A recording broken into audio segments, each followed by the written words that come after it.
Thanks for joining us today on Mormon Land, where we explore news in and about the Church of Jesus Christ of Latter-day Saints. I'm Managing Editor Dave Noyce. I oversee the Salt Lake Tribune's faith coverage. I'm joined by Senior Religion Reporter Peggy Fletcher-Stack. Hi, Peggy. Hi, Dave. We remind our listeners about another way to support Mormon Land. Just go to patreon.com, where with a small donation, as small as $3 a month, you can access transcripts to our podcast, our complete newsletter, and all of our exclusive religion coverage. Again, that's Patreon, patreon.com/Mormon Land. Now for today's show. For years, the Church of Jesus Christ of Latter-day Saints has proclaimed its neutrality in partisan politics, a position reaffirmed in the faith's recently updated policy on the matter. But in a strongly worded letter to U.S. members, the governing First Presidency added a new wrinkle, denouncing strict party line voting. Quote, merely voting a straight ticket or voting based on tradition without careful study of candidates and their positions on important issues, the top leaders warned, is a threat to democracy and inconsistent with revealed standards. For decades, Latter-day Saints have been among the most reliably Republican voting blocs, with a number of members either overtly casting a straight GOP ticket or, in essence, doing so by simply backing the candidates with an R after their names. Could this blunt message from the First Presidency begin to change that voting dynamic? Will more members, especially in red states like Utah, start to back Democrats or office seekers from other parties? Would a more balanced Latter-day Saint electorate be helpful or harmful for the global church? Joining us today to discuss those questions and more is a prominent Latter-day Saint Democrat, Ben McAdams, a former congressman from Utah and a former Salt Lake County mayor. Ben, welcome. Thanks, Dave. Great to be with you. Okay, I'm going to ask you just a basic question. What was your initial reaction to this First Presidency letter when you either heard it read or heard about it? Well, first of all, I think I heard about it through the press before I was in sacrament meeting and heard it. But you have heard it in your sacrament meeting? Yeah, we heard it in our sacrament meeting. Happy to see that the statement is out there. It's not inconsistent with what they've been saying for many years of neutrality. The letter did go a little bit further in saying that we shouldn't vote for anybody just based on their party, and encouraging people to look at candidates from other parties. So I think it did go a little bit further. I would say it's a baby step. I didn't feel the earth shake and necessarily see the prospects of Utah Democrats change dramatically. But I think it's the right message, and it's an important message. Do you see, they called straight ticket voting a threat to democracy. Do you agree with that? How do you see that it could be? I absolutely agree with that. The beauty of our American experiment, that our democratic system is, first of all, that people come together to settle their differences through elections rather than violence and things that humanity's seen over the centuries. We invented a new way to settle disagreement and to come together. And straight party ticket voting erodes that. I think every elected official should have at the forefront of their mind, what do my constituents want? And am I representing them? And can I win re-election? Am I doing what they want such that they might re-elect me? And when you know that straight party voting is, it means that all you have to do is become the nominee of your party and you will be elected. I think it makes people belligerent, careless. They know that, and they cater to the extremes. And I think we're seeing that throughout the country, that people know that all they have to do to win re-election is to cater to the extremes of their own party, get that R or D next to their name, and they sail through to election. And I think you're seeing the foundations of our democracy erode. And sometimes in Utah, that might mean just getting through the convention as opposed to even the wider electorate in a party. Yeah, a few dozen or a few hundred people and sometimes they're people who you get placed in those positions can mean your election, and then you're solid no matter what you do. So let's back up for a minute and talk about, how does your faith affect or inform your politics? I've been a member of the church for my entire life. And the first thing, one of the scriptures that is personal to me is that where much is given, much is expected. And we live in one of the greatest countries in the world. We live in one of the best states in the world. I think, I have a lot to be grateful for. And that for me means a responsibility to give back to. And so public service has been a big part of my life, having served really at every level of government. And I think that's important. And not that you have to run for office to give public service, but public service is important to me. For me, it's important to help those who aren't able to help themselves. So homeless services, supporting people in recovery from addiction, I'll say for me, I grew up, my mother was a single parent and a school teacher. We didn't have a lot of financial stability in our home, and we struggled to remember times when the power was shut off. So for me, the fact that I had a mother that read with me and insisted that I focus on schooling and education was really important. But I wouldn't have gone to college if it weren't for Pell Grants. So I know how important some of these just little nudges were. I still graduated with a lot of student debt, but Pell Grants for me was the nudge that I needed to make college affordable. And so for me, creating opportunities for people to lift themselves is an important role that that is informed and motivated by my faith. What frustrated you when you were running for office as a Latter-day Saint Democrat in Utah? Well, I think, I've run for many elections and won many elections that I shouldn't have won, and lost my most recent election, I would say. But I think, this is, there are a lot of things that are frustrating about running for elections and a lot of things that are very satisfying. But I'll tell you, bringing it back to faith, we know statistically that it's 23, 24, 25% of members of the church will vote for a Democrat. And, I'm a practicing member of the church. I was in the bishopric of my ward until most recently I was called to the High Council. People intuitively think that means that I'm going to get 50% of the LDS vote. In reality, we see little to no measurable difference. So I think one thing that's frustrating is the ability, members of the church vote straight ticket. They vote reliably and solidly Republican. And it doesn't matter what the opponent is doing or how good the Democrat is, they're going to reliably vote Republican. And I think that is frustrating for candidates to see good candidates lose or bad Republican candidates win. I will say, I don't mean to single out Republicans. I think there are good and bad people in both parties. But I think that's a disservice to our politics here in Utah and elsewhere where you have large LDS membership that could be influential in an election. I think it's not only bad for the politics, but I think it's bad for the church. The church gets written off by both parties. The Democrats who say they're never going to vote for us, and the Republicans who say they'll always vote for us. So that's sort of how your party became an obstacle in your political pursuits. But how did religion ever become an obstacle with you within the party, within the Democratic Party? I think yes and no. I think there's some who certainly feel maybe grew up LDS and aren't currently, or moved here from out of state, and they feel excluded from a culture and a majority that is so prevalent in Utah that seems to, not if not the church, but maybe members of the church who seem to drive policy on a basis of faith that they feel excluded. And I think many of them find refuge in the Democratic Party. And so I would say it's rare, but there are people certainly who say, hey, this is our club. What are you doing here? You have a club. Go back to your club and let us have ours, right? But I would say, by and large, no. I do remember the first time I was running for office in the Avenues. I was running for the state Senate, and I was talking to a colleague of mine. I went to law school in New York and practiced law for a few years in New York. So I was making a fundraising call to someone at my law firm. And so he was asking me about the race, and he said, tell me about your strengths. And we went through that. And I said, tell me about your weaknesses. And I was just listing them. I was like, well, the weaknesses is I'm a member of the church. I'm straight. I have kids. And he was like, what are you saying? I didn't realize that. But in the Avenues, it's certainly far different calculation. But, I think by and large, most of my voters just care about what I'm going to do. I oftentimes buck the Democratic Party, go against the party. And I think as long as I'm willing to explain where I'm coming from and what my motivations are, I think people have been pretty accepting. So what do you think motivated the church to make this particular statement about not voting straight ticket? Well, I think this is maybe what you're seeing here is a microcosm of a larger issue. And I think you're seeing the radicalization of faith and religion across all Christian faiths, right? Look no further than, stories that went viral in the news about the pastor who in 2016 told his congregation his concerns about Trump and was fired as pastor. And, there's stories that's not an uncommon story.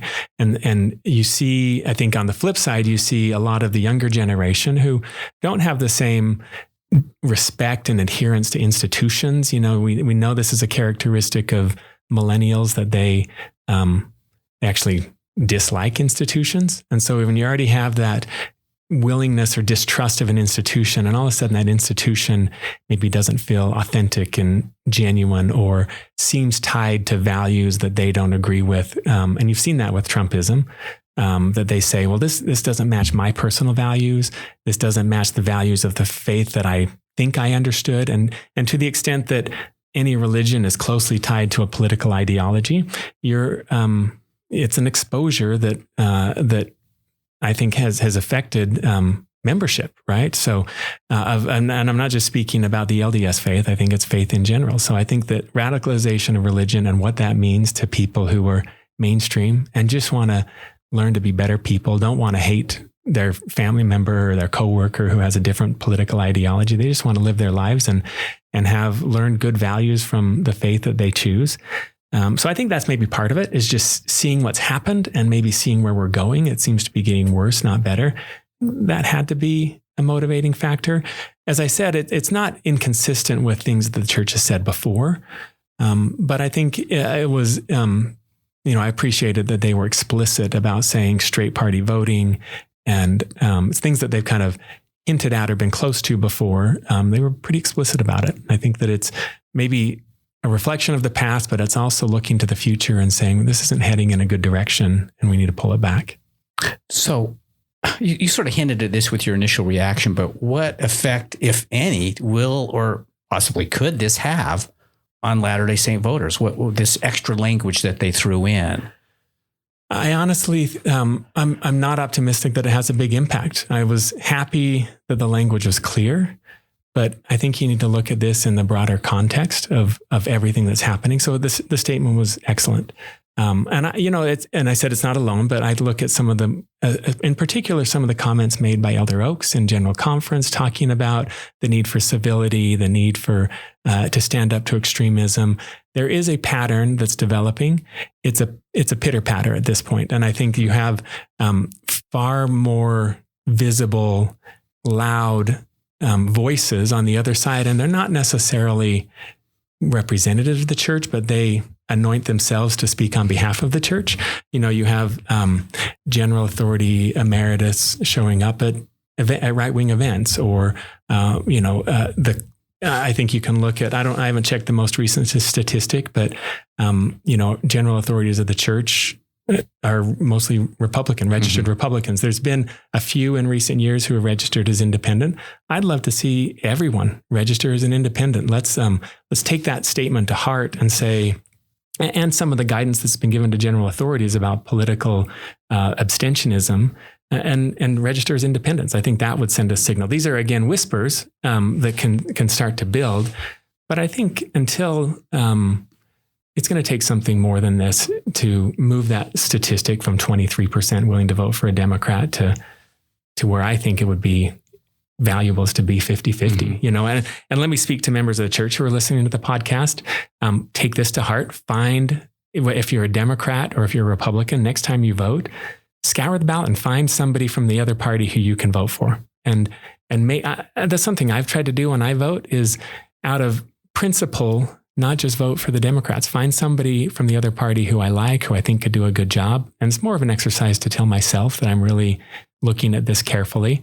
But I would say that if you're a Republican, find a Democrat, that at least one on your ballot you'll vote for. Take these words to heart and put it into practice. So going back a little bit, when Bill Clinton was president, the church asked General Authority 70, Marlon Jensen, to talk about his life as a Mormon Democrat, because headquarters saw the value of having members on both sides of the divide.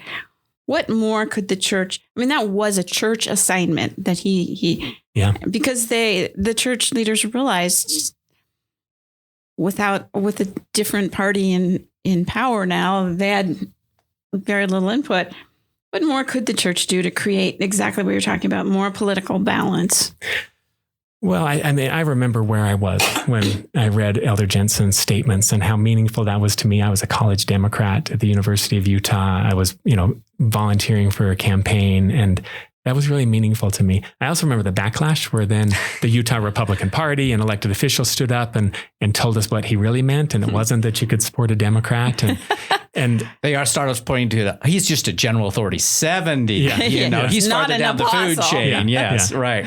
So I think, there have been moments like that. I think the fact that those moments stand out maybe speaks to how rare they are. And maybe we need to see more, right? More of that, putting more action behind those words. I have the greatest respect for Elder Jensen and who he is and how he's lived his life. I'd like to see more people be speaking up and I, as much as I'm a Democrat and would love to see more members of the church move to the Democratic Party, I don't want my church leaders to say, you should vote for Democrats any more than I want them to say you should vote for Republicans. But speak up for for the political diversity, for let's not be ostracizing members of the church who have a different political background. Let's be welcoming of different ideas. We can do this. This is consistent with things that the general authorities have said and with the philosophies of the church.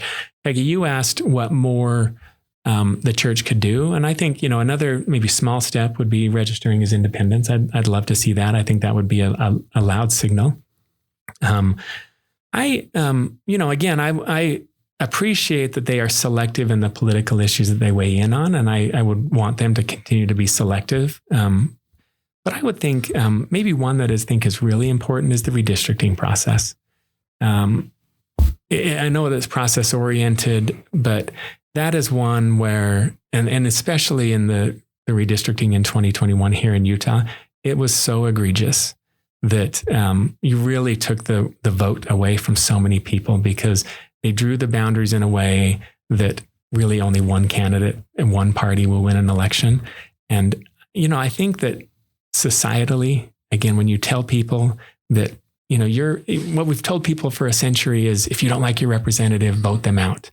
But if the rules are made in such a way that you can't vote them out, I think people look for other ways to speak out. And I love the American tradition of voting and political activism and getting involved. And as we close the door on that, I worry where people go. And I think you see political discontent from Trump and Trump supporters and from Democrats who feel disenfranchised, who feel that those rules of the game of political activism and engagement don't work.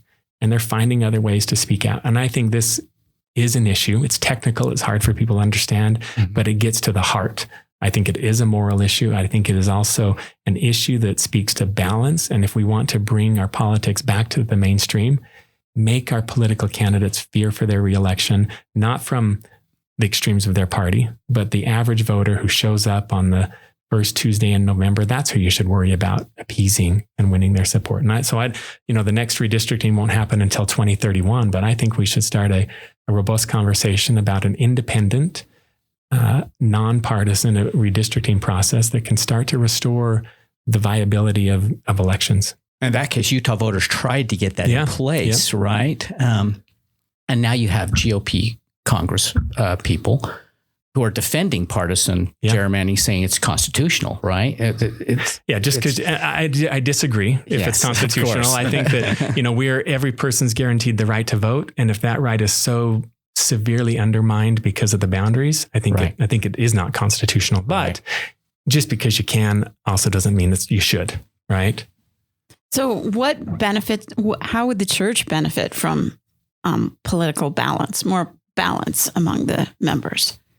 When I was a member of Congress, and I always worked hard to be open and accessible to my constituents. And, I have a relationship with the church and would meet with public affairs from time to time. I actually think that they were always appropriate. I never felt like I had the thumb on me to vote a certain way. And I was clear to them that I represent a district and constituents. And, when the church is meeting with me in my office, they are a constituent, not a ecclesiastical authority. And I think they understood that. But one of the things, so I was elected in 2018. The Democrats took the House in 2018. I was the only active member of the church who was a Democrat. And so I think that was a setback to the church to, as much as I think I did a great job, I was a freshman Democrat in a new House. And I think political balance would mean, when I was elected, there were 5 Democrats elected in Orange County, where members of the church make up a large segment of the voting population. I know those Democrats very well. They didn't see members of the church as a swing vote. They saw them as the other side's vote. Mm. And I think if we were a little bit more swingy, a little bit more open to people of different partisan makeups, the church could have a lot of influence with both parties. I don't think we want to have our influence tied to only one political party. I think both parties then will take us for granted. Yeah. The First Presidency in its letter urges members to, quote, vote for those who have demonstrated integrity, compassion, and service to others, regardless of party affiliation. Now, some observers have wondered if this is, without naming names, essentially warning against voting for Donald Trump. How do you view that statement? Well, I want to be careful. No name was mentioned in that, right. Obviously. I think it's a human tendency to read a letter like that and reaffirm your own personal view. So I'm sure there are read it through everyone's own partisan lens. I'm sure there are Trump supporters who are reading that and saying, see, you can't be a Democrat. But I do think that Donald Trump is a threat to democracy.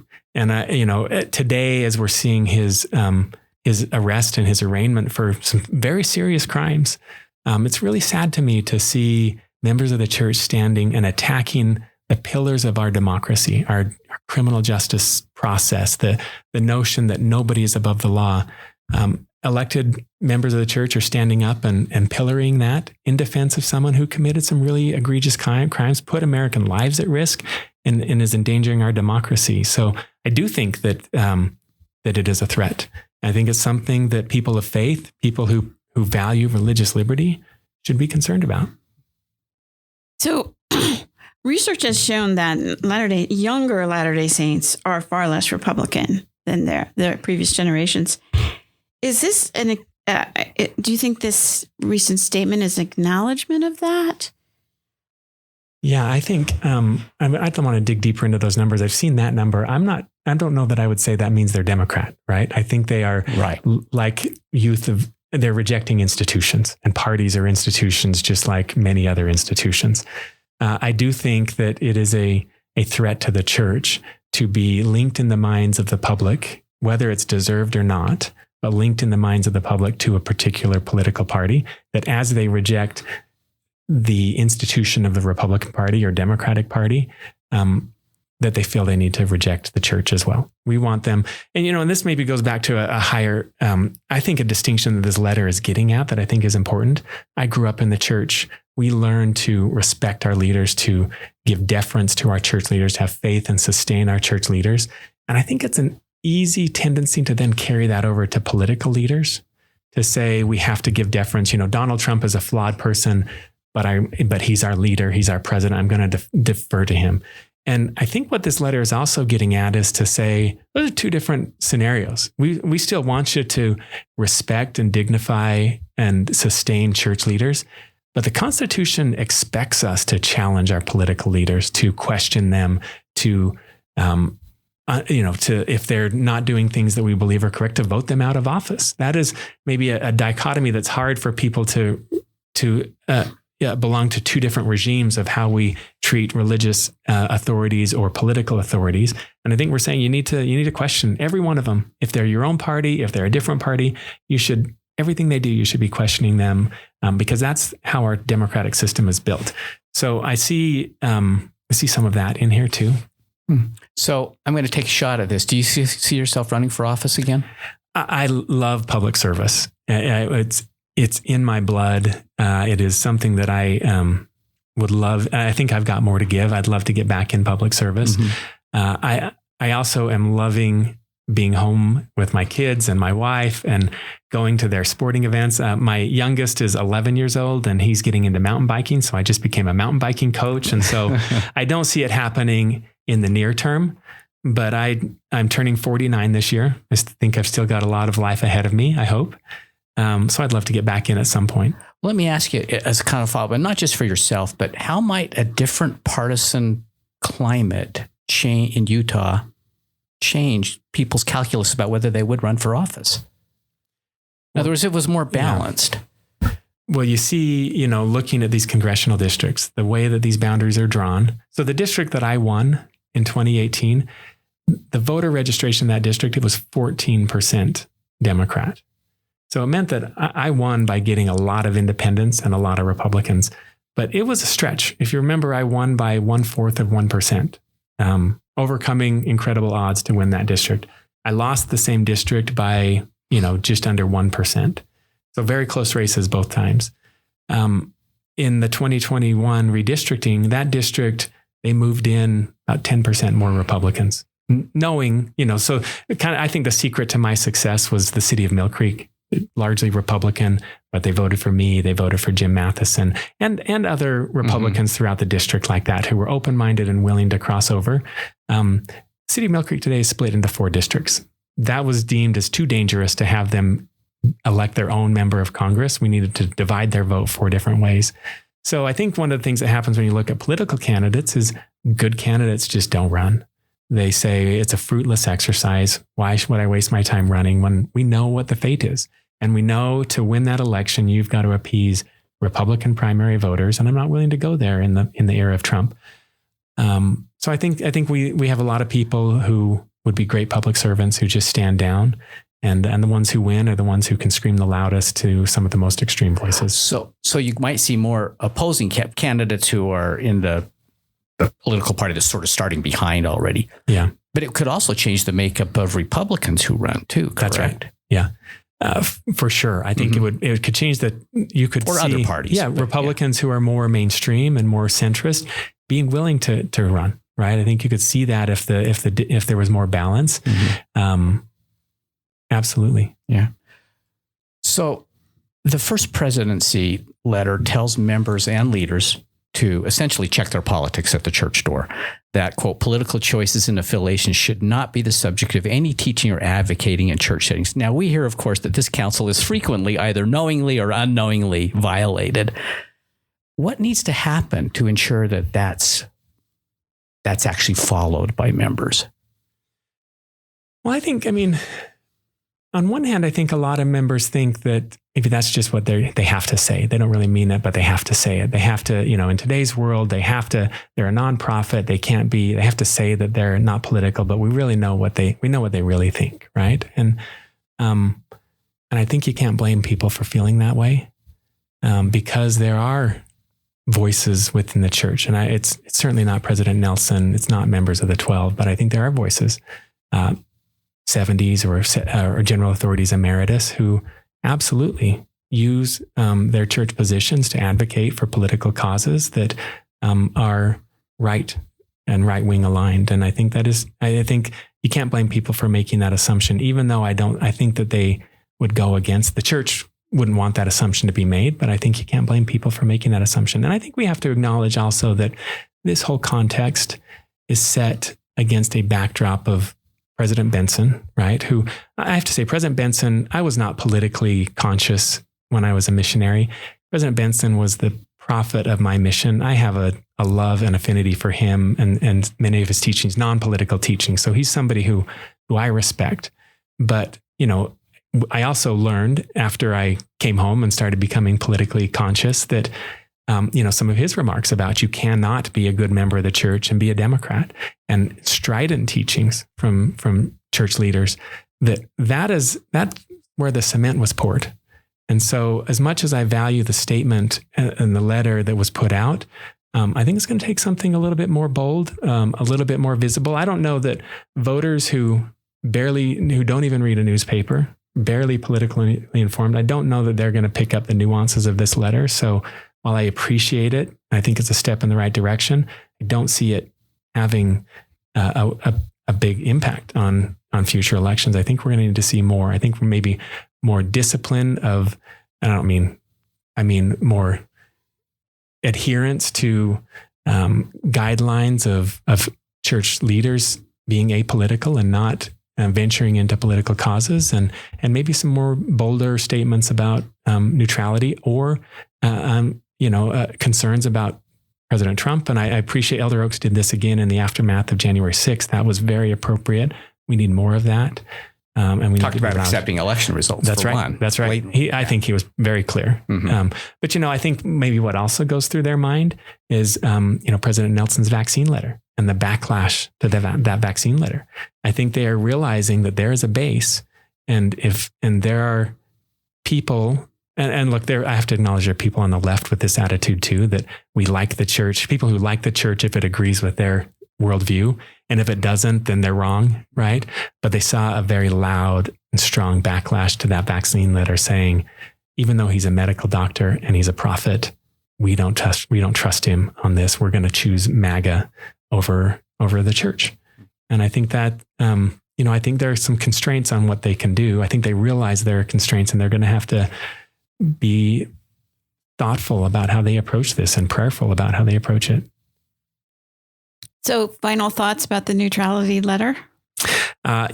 Big thank you to the church for, I think, first of all, their consistency and that this is who they are, but for taking it a step further, being explicit, and certainly for calling out straight ticket voting. It is a threat to democracy. I think also, forget where this was, if it was in the letter or the statement, but acknowledging that political leaders represent constituencies, and the church is an important constituency, but they acknowledged in that letter as well, or that statement, that we need to understand that even political leaders who we support might make decisions we oppose, and we should just look at the totality. And I just think the respect and value of public service was clear through that message. Ben McAdams, thanks so much for joining us today. Thank you. Appreciate it. Thanks to Peggy Fletcher Stack. Always a pleasure. And to our producer, Chris Samuels. We remind you that you can keep up on all the happenings in and about the church by subscribing to the Salt Lake Tribune's free Mormon Land newsletter. Just go to sltrib.com to sign up, and we'll talk again next time on Mormon Land.